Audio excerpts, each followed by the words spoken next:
sur une grande partie du pays ce matin. C'est parti pour le détail.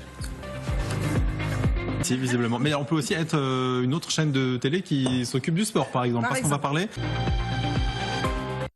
Et voilà. Constat un petit peu implacable. Comme Simone Veil, ou bien même une journaliste comme Françoise Giraud qui ont fait... Bon, ça tombe bien, Valentine, si ça commence à changer, parce qu'il y a des... Et ce sont les associations France Nature Environnement et Surfrider Foundation qui tirent la sonnette. D'un restaurant fameux proche de l'Assemblée, de Bellota du nom. Donc ça s'est vraiment tendu terriblement, mais en particulier...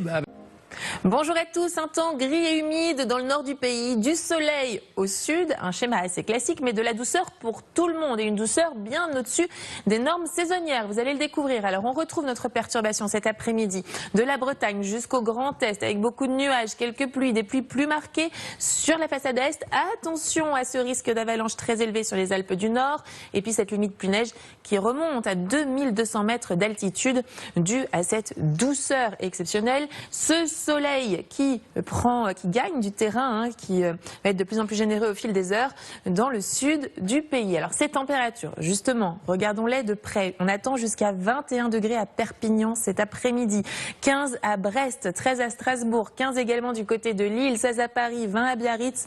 Une douceur tout à fait exceptionnelle pour la saison et qui va vous accompagner d'ailleurs ces prochains jours puisqu'on attend entre 15 et 16 degrés sur les après-midi de lundi, mardi, mercredi, dans une ambiance souvent mitigée dans le nord du pays, des nuages, de la pluie à nouveau demain, mais un grand soleil au sud.